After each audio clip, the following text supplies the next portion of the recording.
Baik, Assalamualaikum warahmatullahi wabarakatuh. Kembali kita melanjutkan materi memahami dokumen pegawai. Nah, di part 1 kemarin kita sudah mempelajari pengertian sampai di sistem abjad. Kemudian kita masuk di part 2 ya, yaitu prosedur penyimpanan.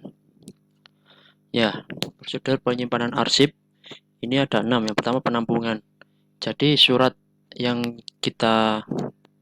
masuk yang kita terima, yaitu ditampung dulu, semua dikumpulkan dulu terlebih dahulu, kemudian kita teliti. Yang kedua yaitu penelitian, jadi kita bagi antara surat masuk dari perusahaan mana, masuk ke kategori suratnya apa, kita bagi dulu, kita teliti dulu. Kemudian yang ketiga yaitu kita indeks. Yaitu kita indeks berdasarkan sistem apa dulu, apakah sistem abjad, apakah sistem nomor, tanggal, wilayah, subjek, dan lain-lain. Kemudian yaitu disortir, penyortiran. Jadi kita sortir, kita simpan dulu, kita bagi dulu, disortir. Kemudian yang keenam yaitu disimpan di rak atau lemari arsip. Baik, kemudian kita masuk ke sistem nomor. Sistem nomor yaitu sistem penyimpanan yang menggunakan urutan angka-angka sebagai pedoman untuk mengaturnya, dan nomor ditentukan sendiri oleh unit organisasi yang bersangkutan.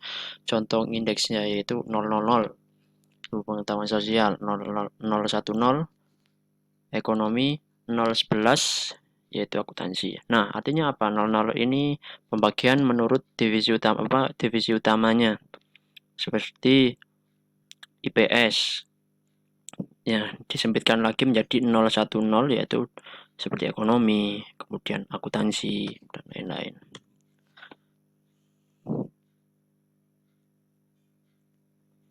Kelebihan dan kekurangannya.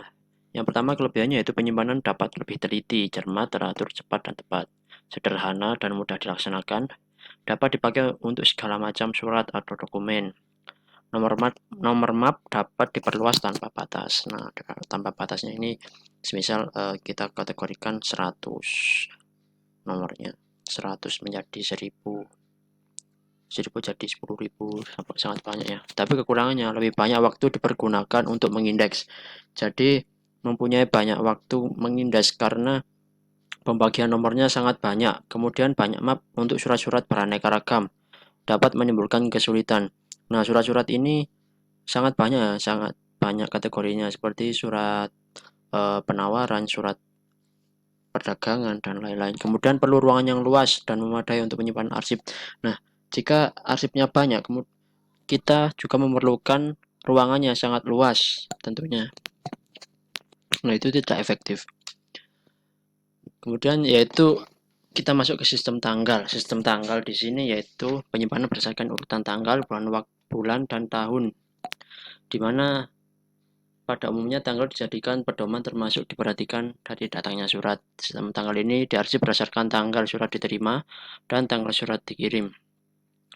Contoh 031283 yaitu menyatakan 03-nya itu tanggal 3, 12-nya itu bulan Desember, 83 itu tahun 1983. Tapi ketika mengindeks di kartu indeks, kalian menuliskannya itu dibalik, yaitu tahunnya dulu, kemudian bulan, kemudian tanggal.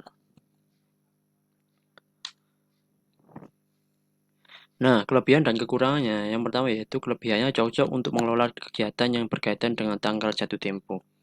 Nah, biasanya ada surat undangan rapat atau surat undangan perdagangan, kan ada surat jatuh tempo kan. Ini sangat cocok dipergunakan sistem tanggal ini.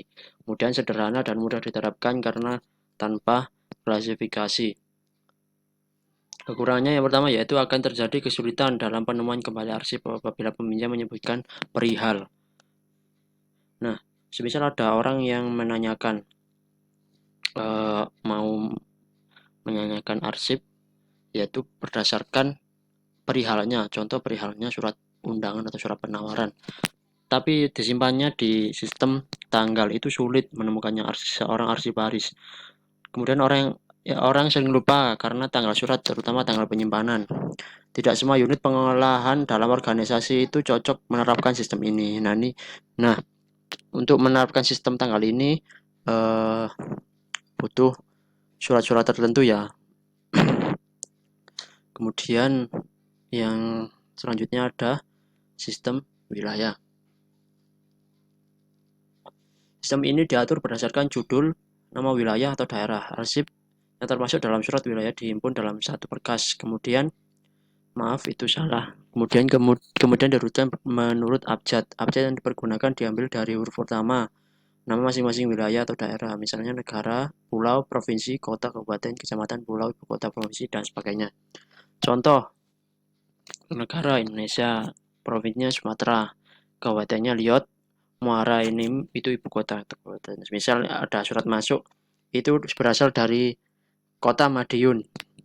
Semisal ya, kalian mengindeksnya yaitu dengan cara Madiun itu di negara mana? Indonesia kan. Kemudian Madiun termasuk provinsi apa? Jawa Timur. Nah, kemudian nama itu kabupatennya Liot, kemudian nama kotanya itu kok Liot. Nama kotanya kan Madiun. Madiun itu dipersempit lagi menjadi setiap kecamatan atau kabupaten apa setiap masing-masing daerahnya ya. Nah, kelebihan dan kekurangannya. Yang pertama yaitu kelebihan dari sistem ini mudah mencari keterangan apabila letak wilayahnya sudah diketahui. Apabila terjadi penyimpanan arsip, dapat segera diketahui. Kekurangannya, kemungkinan besar terjadi salah penyimpanan apabila petugas tidak memiliki wawasan pengetahuan tentang geografi.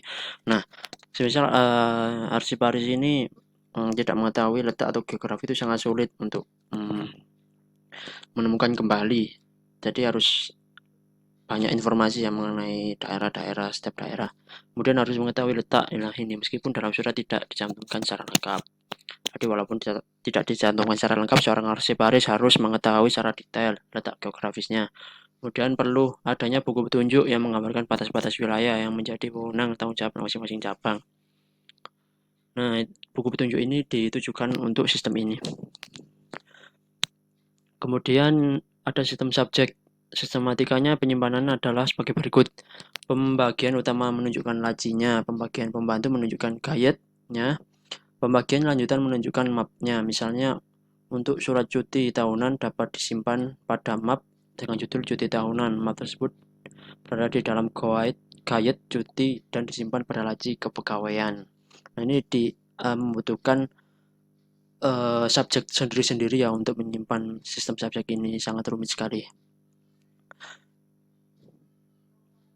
Oke, kelebihan dan kekurangannya yaitu kelebihannya yang pertama mudah mencari keterangan bila perihalnya saja yang ingin diketahui. Nah, kalau ingin mencari surat yang ingin diketahui perihalnya sangat mudah untuk menemukan kembali. Kemudian dapat dikembangkan dengan tidak terbatasnya judul dan susunannya. Kekurangannya sulit mengklasifikasikan apabila terdapat aneka ragam perihal yang hampir sama padahal berbeda satu sama lain. Perihalnya sama, contohnya surat penawaran itu ada 3. Nah, itu harus diteliti lagi, harus dicermati lagi apa perbedaannya. Kemudian kurang cocok untuk bermacam jenis surat. Nah, kemudian kita masuk ke prosedur penyimpanan arsip.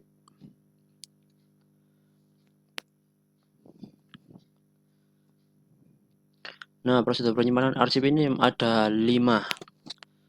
Yang pertama yaitu memeriksa. Nah, ini sudah layak apa belum suratnya untuk disimpan. Kemudian mengindeks. Nah, mengindeks ini penting sekali ya. Karena kartu indeks ini gunanya untuk melihat apabila untuk diperlukan atau dicari kembali. Kemudian mengkode golongan berdasarkan masalah. Jadi dikode berdasarkan sistemnya tadi. Apakah sistem nomor, abjad, tanggal, subjek ataupun wilayah. Kemudian menyortir, yaitu mengelompokkan surat agar mudah menemukannya. Disortir dulu berdasarkan klasifikasinya atau berdasarkan masalahnya. Kemudian menempatkan. Nah, ini terakhir ditempatkan pada rak, lemari, dan sebagainya. Nah, kemudian berikut adalah alat-alat penyimpanan arsip. Yang pertama ada filing cabinet. Yang kedua yaitu ada Ini router namanya untuk menyimpan arsip. Kemudian ada laci, laci arsip. Ini rak arsip. Ini map biasa ya, yang sering kalian ketahui. Kemudian ada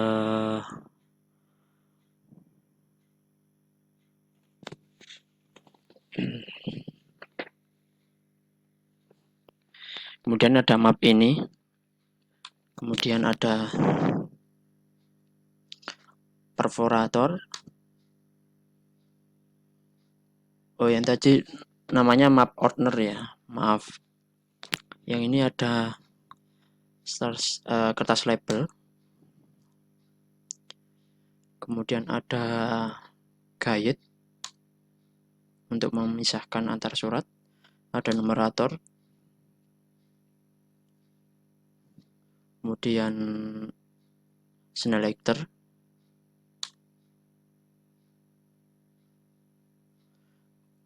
Ada map gantung. Ya, ini kartu indeks ya. Tadi kalau bingung mencari kartu indeks, ini contohnya kartu indeks. Nah, ini lembar disposisi. Nah, ketika kalian menerima surat, kalian harus menuliskannya terlebih dahulu di lembar disposisi ini. Nah, sekian materi dari dokumen kepegawaian. Semoga materi ini bisa bermanfaat bagi kalian, dan apabila ada salah dan kekurangan saya mohon maaf. Tetap jaga kesehatan, jangan lupa pakai masker dan mencuci tangan apabila kalian melakukan aktivitas. Terima kasih. Wassalamualaikum warahmatullahi wabarakatuh.